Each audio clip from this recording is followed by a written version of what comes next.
Selamat sore semuanya. Selamat datang kembali di acara Tanya Jawab Kekayaan Negara episode 2. Acara ini diselenggarakan oleh Kanwil DJKN Riau, Sumatera Barat dan Kepulauan Riau untuk memberikan informasi kepada para stakeholder. Izinkan saya Ulfa Fadila untuk memandu acara ini sampai beberapa waktu ke depan.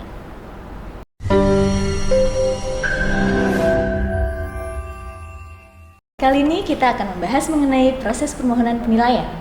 Seperti yang kita ketahui bersama, DJKN tidak hanya memiliki kewenangan untuk melakukan pengelolaan aset, tetapi memiliki tugas dan fungsi untuk melakukan penilaian. Penilaian dapat didefinisikan sebagai proses kegiatan untuk memberikan suatu opini nilai atas suatu objek penilaian pada saat tertentu.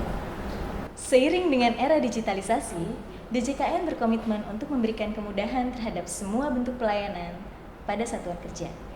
Salah satu kemudahan pelayanan yang diberikan yaitu permohonan penilaian dapat diajukan secara online melalui website SIPRI Engineering.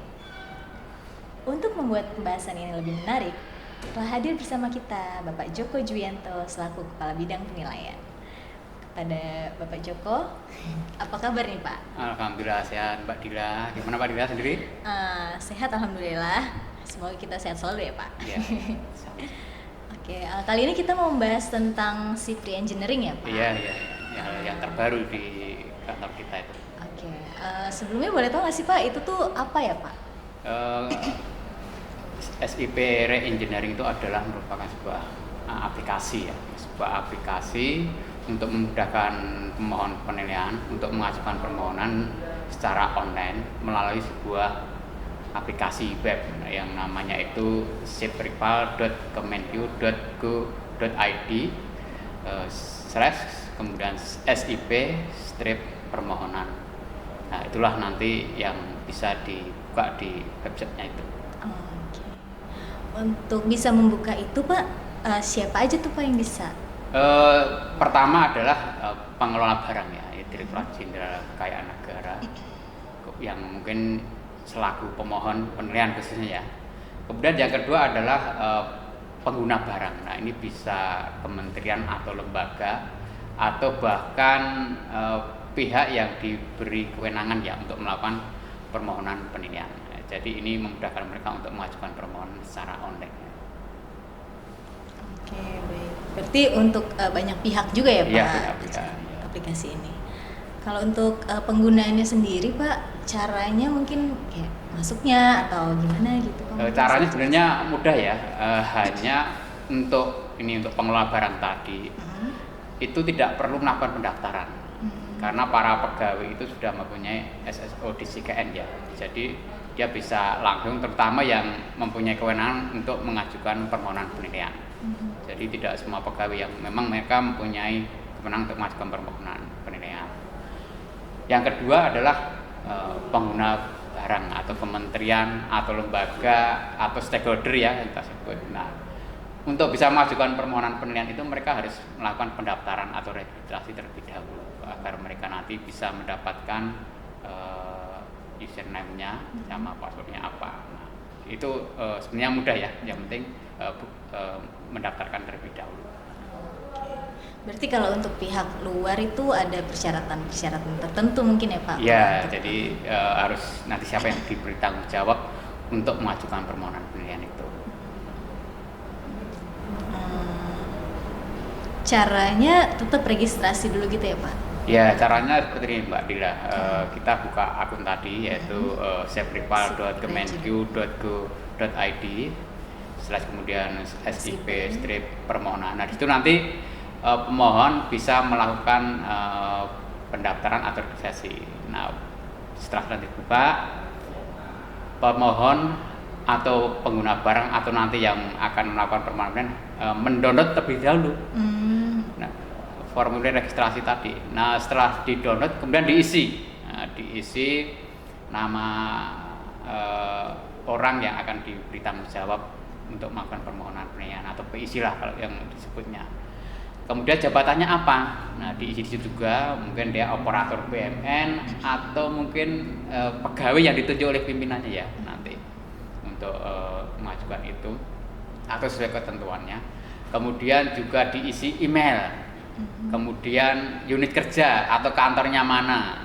Jangan sampai nanti mengajukan permohonan tapi nggak lupa mengisi kantor mana, karena banyak nanti yang mau di situ kan untuk monitor. Semua satker masuk ya Pak di situ pilihannya. Nanti nama ada, kantor, kemudian yang penting ini Mbak Dila, nomor HP, PC tadi, dan nomor kantor. Ini penting untuk koordinasi berikutnya nanti.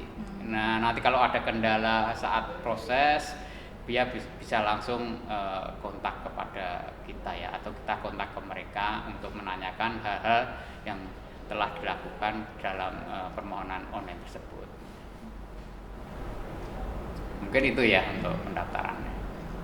Oke Pak, berarti setelah mereka punya akun nih Pak, udah daftar kan, nanti mereka udah bisa tuh ngajuin permohonan penilaian ya Pak. Jadi yang register tadi Mbak, yang formulir registrasi tadi ditandatangani dulu.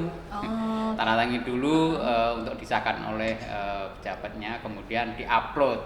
Nah, setelah diupload nanti diverifikasi oleh kantor kita ya, Direktorat Jenderal Kekayaan Negara.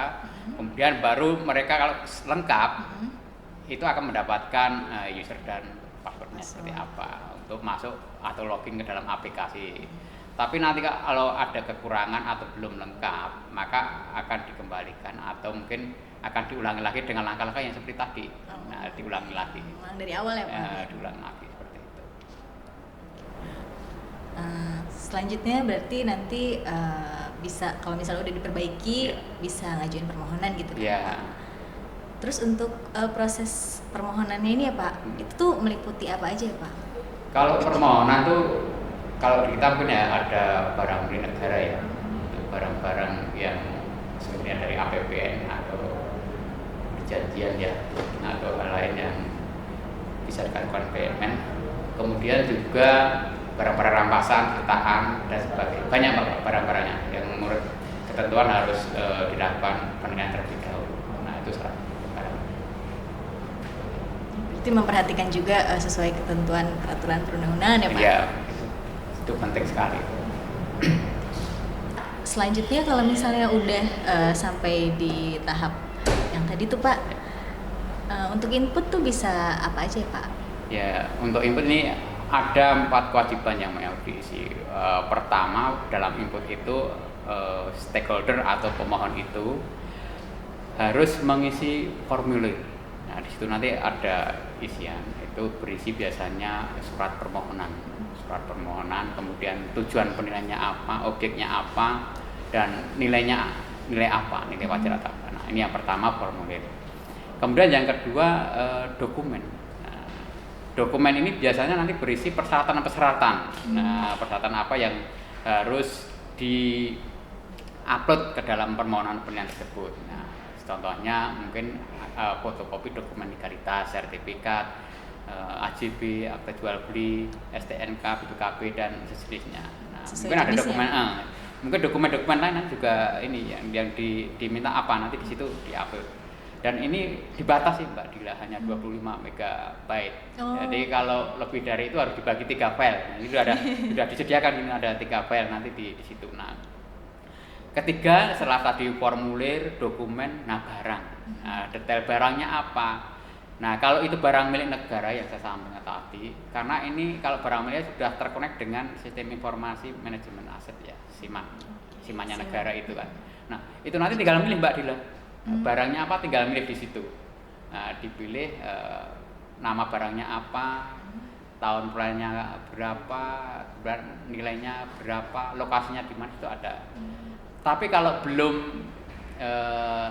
terkoneksi atau belum ada di SIMAN, contoh tadi kan ada barang rampasan sitaan yang diajukan yang mungkin belum bukan merupakan BUMN, itu bisa dimanualkan, diinput manual. Nah, bisa ditambahin itu, gitu ya? Ditambahin itu bisa. Jadi itu tidak hanya di yang terkonek dengan master SIMAN, aplikasi SIMAN, tapi juga di luar itu bisa dimanualkan di situ. Dan terakhir adalah tujuan. Nah, suratnya nanti ditujukan kemana? Kantor pusat kita di JKN atau kantor wilayah atau kantor pelayanan kayak negara dan linang setempat yang terdekat. Nah, mungkin ada pertanyaan Mbak Dila, lalu bagaimana kalau ini tidak lengkap atau belum? Nah, di situ ada notifikasi atau pemberitahuan kira-kira apa yang belum lengkap. Nah, kalau pengen melengkapi nanti ditindaklanjuti dengan membuat surat ya bahwa terhadap dokumen tersebut telah dilakukan kelengkapan. Nah, kemudian surat tersebut diupload agar kita tahu bahwa terhadap notifikasi tersebut, catatan tersebut sudah ditindaklanjuti. Nah, untuk itu nanti akan masuk ke proses berikutnya. Mungkin itu, Mbak. Terus kalau untuk setiap kantornya tuh Pak, boleh nggak sih kalau bikin akunnya lebih dari satu gitu? Ya harus satu ya, nanti biar enggak ini. Kalau bagusnya satu karena memang biar kita bisa mudah memonitornya, jika nanti enggak sulit kita memonitornya itu nanti. Kemudian juga mereka nanti juga melakukan inputin data juga, dokumen-dokumen yang harus diajukan. Kalau banyak jadi bingung ya Pak. Iya. Terus menurut Bapak sendiri dengan adanya SIP Reengineering ini tuh apa aja nih manfaat yang bisa diperoleh sama? Manfaatnya mungkin salah satunya ya ini bisa memudahkan kita untuk memonitor, karena itu nanti ada beberapa permohonan. Nah, ini prosesnya apa? Baru atau masih proses untuk memudahkan monitor. Kedua, menghemat waktu, biaya ya, mungkin terutama bagi satuan kerja yang lokasinya sangat jauh ya. Jadi tidak perlu datang ke kantor atau mengirim, ya cukup mereka lewat online saja. Nah, ini kan waktunya bisa hemat, bisa untuk pekerjaan yang lain. Kemudian juga bisa memudahkan mereka bagaimana permohonan ini kalau ada kelengkapan, kekurangan bisa segera ditindaklanjuti. Nah, itu berapa kemudahan-kemudahan yang ada di sistem ini. Dan dia mungkin nanti bisa juga ini mengunduh laporan penilaiannya kalau sudah jadi. Nah, itu nanti sudah ada laporan itu yang mereka tinggal unduh aja. Nah, mungkin itu Mbak Eko salah satu manfaatnya. Jadi kayak one stop service ya, dari permohonan sampai jadi laporannya bisa langsung di download nanti. Iya. Oke. Mungkin terakhir nih Pak, kalau dengan adanya SIP Reengineering ini, harapan Bapak untuk para pengguna barang atau stakeholder kita tuh gimana Pak? Harapannya pertama mereka juga segera melakukan pendaftaran ya. Kalau nggak mendaftar nanti nggak akan bisa. Ya, mereka harus mendaftar dulu. Setelah mendaftar mereka akan mendapatkan usernya, baru mereka bisa mengajukan permohonan penilaian. Nah itu yang harapan saya, karena lihat dari data yang ada itu masih sedikit ya, atau malah belum optimal mereka mendaftarkan, walaupun kita sudah mengingatkan atau menyurati ya, mungkin dari kantor pusat juga menyurati mereka, tapi ya belum maksimal. Ini masih kita kejar agar mereka bisa segera melakukan pendaftaran. Nah, itu. Semoga kedepannya nanti semua stakeholder udah bisa menggunakan SIP Reengineering ini dengan baik ya Pak. Iya, harapan kita seperti itu ya. Lebih mempermudah proses permohonan penilaian mereka. Baik, terima kasih nih Pak untuk bincang-bincang sore ini. Semoga ini bisa jadi tambahan informasi buat kita semua ya. Akhir kata, saya pamit undur diri. Sampai jumpa di lain kesempatan.